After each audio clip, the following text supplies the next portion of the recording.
Attends un peu, disait-il. Quelque chose de grand arrive. Je m'appelle Sharon. J'ai 27 ans.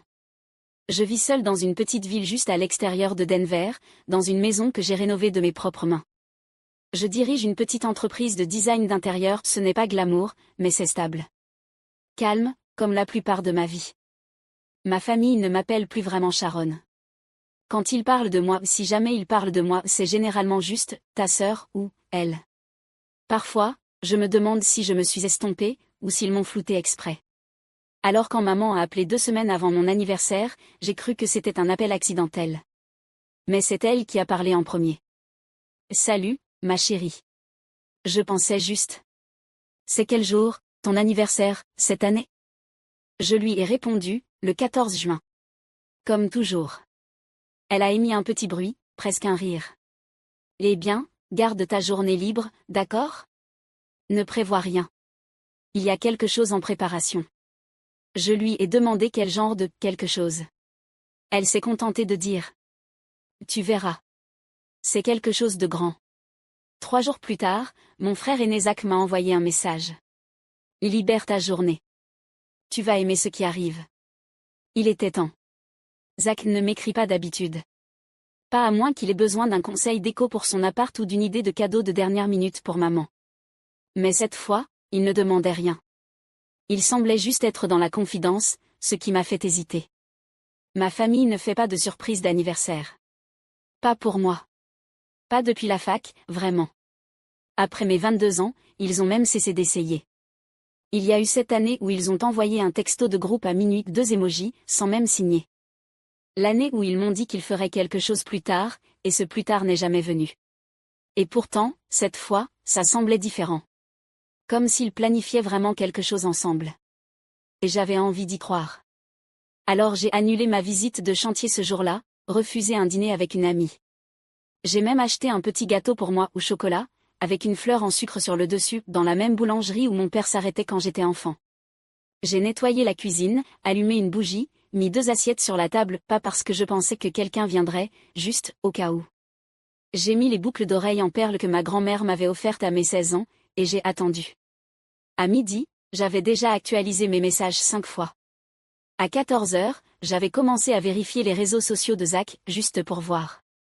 La bougie se consumait doucement. Le glaçage de la fleur en sucre commençait à fondre. Et la seule question qui s'installait, plus lourde encore que le silence, c'était: est-ce qu'ils se sont vraiment souvenus de moi cette année, ou est-ce qu'ils voulaient juste que j'espère qu'ils l'aient fait? À 14h30, la bougie avait fondu de moitié.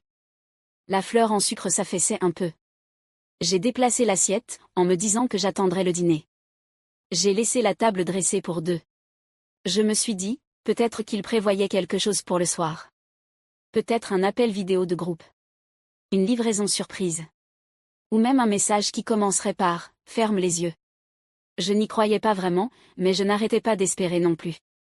J'ai tourné en rond dans la maison, redressant des cadres, repliant un plaid, ramassant une chaussette qui n'était même pas vraiment mal placée, n'importe quoi pour faire passer les heures sans trop les regarder en face. À 16h15, j'ai regardé mon téléphone à nouveau. Pas de nouveaux messages. Pas d'appel manqué. Pas de SMS de Zach. Rien de maman. Juste un rappel de mise à jour logiciel et un email d'un fournisseur de meubles. J'ai pensé à les appeler, juste leur demander directement, est-ce qu'il se passe encore quelque chose? Mais je n'en ai pas eu le courage. Je ne voulais pas avoir l'air désespéré ou pire, être accueilli par de l'incompréhension. À 17h, je me suis assise à la table et j'ai fixé la seconde assiette. J'ai versé un verre de vin. Pas parce que je fêtais quelque chose, mais parce que j'avais besoin d'avoir autre chose qu'un téléphone dans la main. J'ai pris une bouchée de gâteau. Ça avait le goût du sucre dans le silence. À 18h15, j'ai ouvert Instagram, pas pour poster quoi que ce soit, juste pour faire défiler. Tout le monde semblait être quelque part à des dîners, dans des parcs, à des concerts, souriant à côté de ballons ou tenant des chiens coiffés de chapeaux d'anniversaire. Je me suis dit que les gens ne publiaient que les meilleurs moments. Je me suis dit de ne pas y prêter attention. Mais mon propre écran restait silencieux. Pas de mention. Pas de message. Pas de « joyeux anniversaire, Sharon ». J'ai actualisé la conversation de famille. Le dernier message datait de 5 jours, une photo du chien de Paul dans un pull ridicule. Zach avait commenté « légende ». J'avais ajouté un cœur. Personne n'avait même remarqué. À 19h, la bougie a abandonné. Je l'ai laissée s'éteindre toute seule. Je pensais que j'allais pleurer, mais rien n'est venu. Pas de colère, pas de drame, juste un calme absolu. Je n'attendais plus. Mais je n'arrivais toujours pas à m'empêcher de me demander. Quelle était cette grande chose? Et comment pouvait-elle ne pas me concerner? À 19h45, j'ai rouvert Instagram. Je me suis dit que c'était par ennui, mais en vérité, j'espérais une photo, une mention, un emoji en forme de bougie, même une image floue de groupe avec mon nom tagué, en retard. À la place, j'ai trouvé autre chose. Une story postée il y a quelques minutes, le compte de Malry. J'ai cliqué. Ça commençait par une guirlande lumineuse suspendue au-dessus d'une terrasse en bois, puis la caméra se déplaçait lentement vers une longue table de dîner. Mes parents. Zach. Notre tante Denise. Même l'oncle Léo, qui habite à 2 états de là. Tous souriants. Verre levé. Serviette sur les genoux. Le chalet familial. Celui où on ne venait plus parce que c'était trop loin ou qu'il fallait des réparations. Celui que j'avais toujours proposé d'aider à réparer. Celui qu'il disait que plus personne n'utilisait. Au-dessus de la table, en lettres dorées irrégulières, était suspendue une bannière. Zach et Malry, pour toujours, ça commence maintenant. La légende. Une soirée inoubliable. D'os de nouveaux fiancés. La famille avant tout. J'ai cligné des yeux. Relu. Fiancés de nouveau. Ils célébraient une seconde demande en mariage. Même pas la première, juste une fête, un recommencement. Et cela avait remplacé mon anniversaire. Ils ne m'avaient pas oublié. Ils avaient fait un choix. Et puis je l'ai vu. Malry en rose pâle, souriante, riant, la tête légèrement inclinée, juste assez pour révéler le collier. Le médaillon. Il a capté la lumière un instant, impossible de se tromper, ovale, poli par les ans, avec une fine gravure de feuilles sur le bord. Celui de ma grand-mère. Celui qu'elle portait à chaque fête, à chaque remise de diplôme. Celui qu'elle m'avait laissé tenir à son chevet quand j'avais 12 ans en murmurant. C'est pour toi, ma chérie. Quand tu seras grande. Quand ce sera ton tour. Après sa mort, j'en avais parlé une fois. Maman avait dit qu'elle le gardait en sécurité. Et ça s'était arrêté là, jusqu'à maintenant. Malry le portait comme un simple accessoire. Sans hésitation. Sans signification. J'ai cliqué sur la story suivante. Ma mère la serrait dans ses bras, essuyant une larme. La légende disait. Gagner une fille ce soir. Mon estomac s'est figé. Ce n'était pas qu'il ne m'avait pas invité. C'était que je n'avais plus ma place. Et ils n'en avaient pas honte. Ils en étaient fiers. Assez fiers pour le publier. Assez fiers pour ne pas le cacher. Je n'avais pas été effacée par erreur. J'avais été remplacée soigneusement, délibérément, et avec un toast. Et peut-être que le pire, ce n'était pas ce qu'ils avaient pris. C'était la facilité avec laquelle ils l'avaient donné. J'avais 12 ans la dernière fois que j'ai tenu le médaillon. Grand-mère l'avait enlevé lentement, comme si ses doigts savaient déjà que le temps lui échappait. Nous étions assises sur sa véranda grillagée, un plateau de tranches d'orange entre nous. L'air d'été était dense et sucré. Elle m'a regardé. Vraiment regardé. Pas à travers moi, pas au-delà de moi. Juste moi. Tu as des yeux calmes, a-t-elle dit. Comme ta maman quand elle était petite. Puis elle a attrapé le collier, a défait le fermoir, et l'a pressé dans ma paume. Celui-là est pour toi, a-t-elle murmuré. Quand tu seras plus grande, quand le moment sera venu. À l'intérieur du médaillon, il y avait une photo d'elle et de grand-père le jour de leur mariage, tous deux souriant comme s'ils avaient réussi à berner le monde. De l'autre côté, un cœur en papier plié, découpé de façon irrégulière. Mon nom y était griffonné à l'encre bleue délavée, Sharon Lee. Je me souviens avoir demandé, je dois le garder maintenant? Elle a souri. Non, mais tu sauras quand ce sera vraiment à toi. Après sa mort, j'ai attendu quelques mois avant d'en parler à maman. Elle a éludé. Oh, ce vieux truc? Je crois que je l'ai rangé avec ses foulards. Je regarderai plus tard. Elle ne l'a jamais fait. Et moi, je n'ai jamais redemandé. Je me suis dit que ce n'était pas à cause du médaillon. Que ce n'était qu'un objet. J'avais le souvenir. C'était suffisant. Mais je me suis menti plus d'une fois au fil des années. Je me suis dit qu'elle ne m'avait pas oublié dans son testament, que peut-être l'avocat avait fait une erreur. Je me suis dit que maman était simplement submergée par le chagrin, qu'elle avait l'intention de me le rendre, que ça reviendrait vers moi quand le moment serait venu. Mais ce moment n'est jamais venu. Et maintenant, en le voyant autour du cou de Mallory, posé là, comme rien, contre sa robe coûteuse, j'ai compris quelque chose. Il n'avait pas oublié mon nom. Il l'avait vu, et décidé que ça n'avait pas d'importance. Le médaillon n'était pas juste du métal. C'était la preuve qu'un jour, quelqu'un m'avait regardé et avait dit, c'est toi qui compte le plus. Et maintenant cette preuve appartenait à quelqu'un qui n'était même pas là quand il m'avait été promis. Je n'ai rien dit ce soir-là. Ni à maman, ni à Zach, ni même à Mallory. Il n'y avait rien à dire, rien qui ne paraisse plus petit que ce qu'ils avaient déjà fait. Alors j'ai posé mon téléphone face contre la table et j'ai tiré les rideaux. Le matin venu, j'étais vide. Pas triste, pas furieuse, juste vide. J'ai ouvert la conversation de groupe familial, fait défiler des mois de liens partagés, de photos du chien de Paul, d'émojis d'anniversaire pour Zach, de recettes de gratin envoyées par tante Denise. Mon nom, ou quoi que ce soit à mon sujet, n'apparaissait presque jamais. Ce n'était pas une erreur. C'était un schéma. J'ai cliqué sur « Quitter le groupe ». Aucun message ne s'est affiché. Pas de « Êtes-vous sûr ?» Juste disparu. Puis je suis allée sur Instagram. J'ai arrêté de suivre Zach. J'ai arrêté de suivre Mallory. J'ai mis le compte de maman en sourdine. Pas par rancune, mais pour survivre. Et puis j'ai marqué une pause. J'ai ouvert le profil de Zach une dernière fois. Son story était encore en ligne. Il avait ajouté quelque chose pendant la nuit. Un court clip, Mallory soufflant des bougies, mon père applaudissant en arrière-plan, ma mère levant un verre de vin et la voix de Zach disant « À la seule femme qui ait jamais donné à cette famille un sentiment de plénitude. » J'ai réécouté cette phrase 3 fois. La seule femme. Alors voilà ce que j'étais devenue, un bouche-trou, un silence, un rôle en attente d'être redistribué. Ce n'était pas seulement maman et papa qui m'avaient laissé dériver. C'était aussi Zach.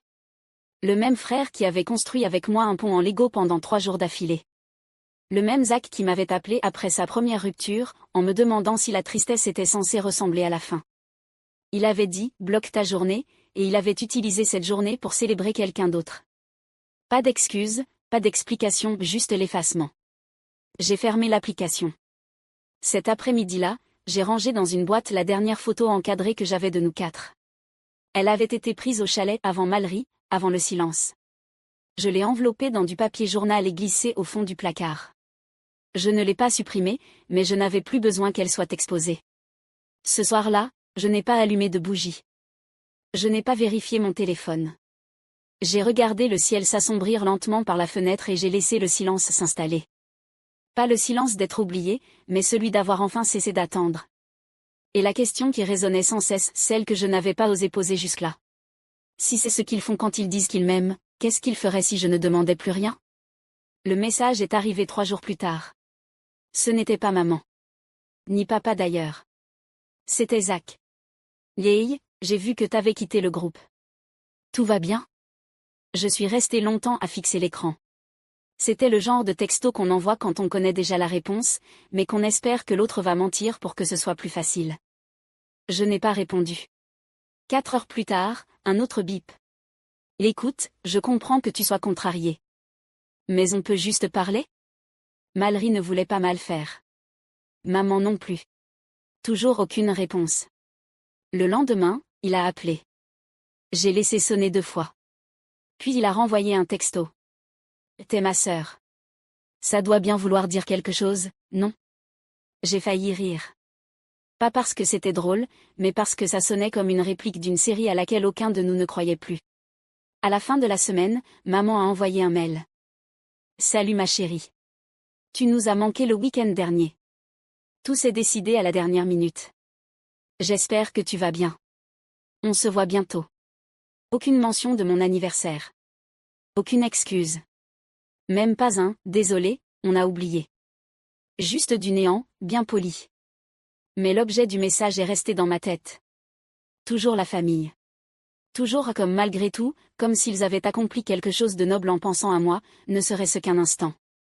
Quelques jours plus tard, Zach s'est présenté à ma porte. Il n'a pas appelé avant, il s'est juste tenu là, un sachet de bagel de notre boulangerie préférée à la main, comme si ça pouvait effacer le reste. J'ai ouvert la porte, mais pas grand. Il a tendu le sac myrtille et nature, comme toujours. Je ne l'ai pas pris. Il s'est décalé maladroitement. Écoute, Sharon, je sais que tu es blessée, mais tu veux vraiment en faire toute une histoire? C'était juste une fête. Ça ne te concernait pas. Je n'ai rien dit. Il a soupiré. Je vais me marier.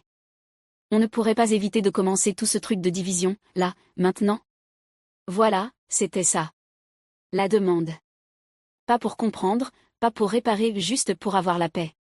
Sa version de la paix. On peut juste passer à autre chose, a-t-il ajouté, plus doucement.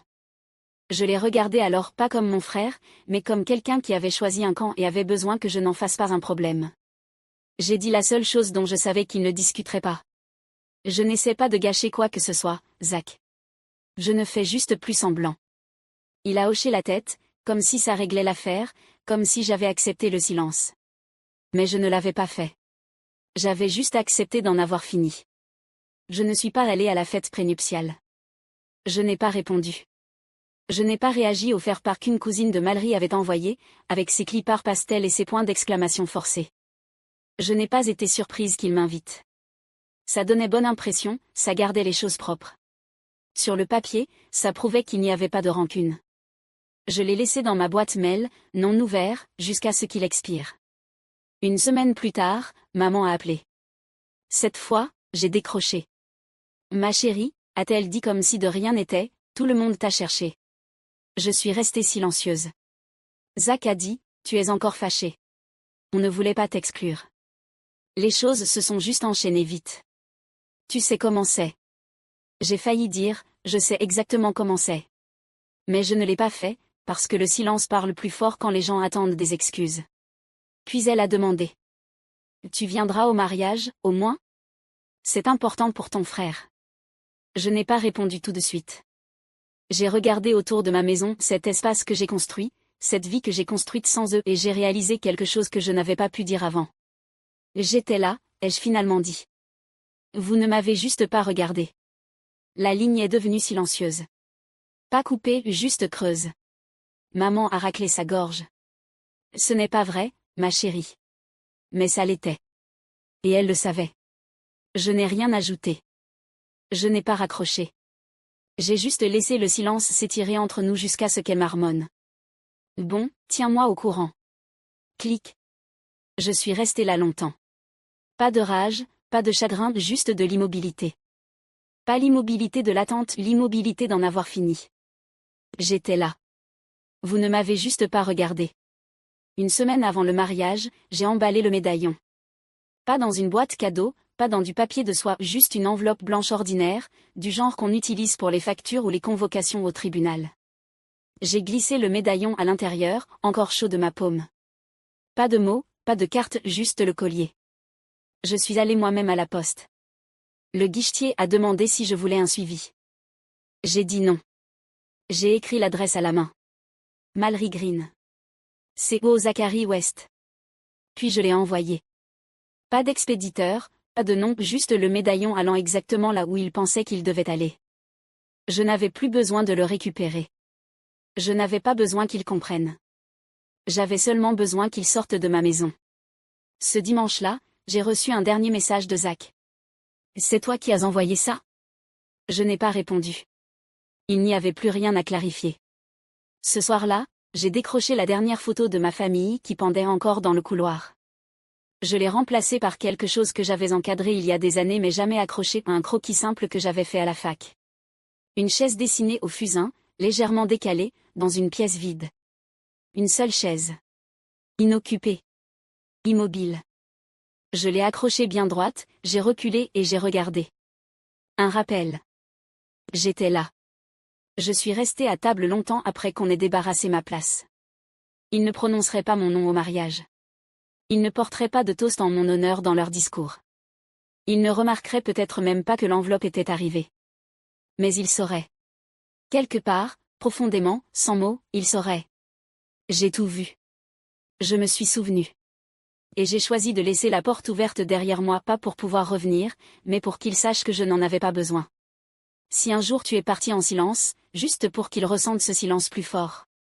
Tu n'as pas besoin d'expliquer. Laisse juste un point.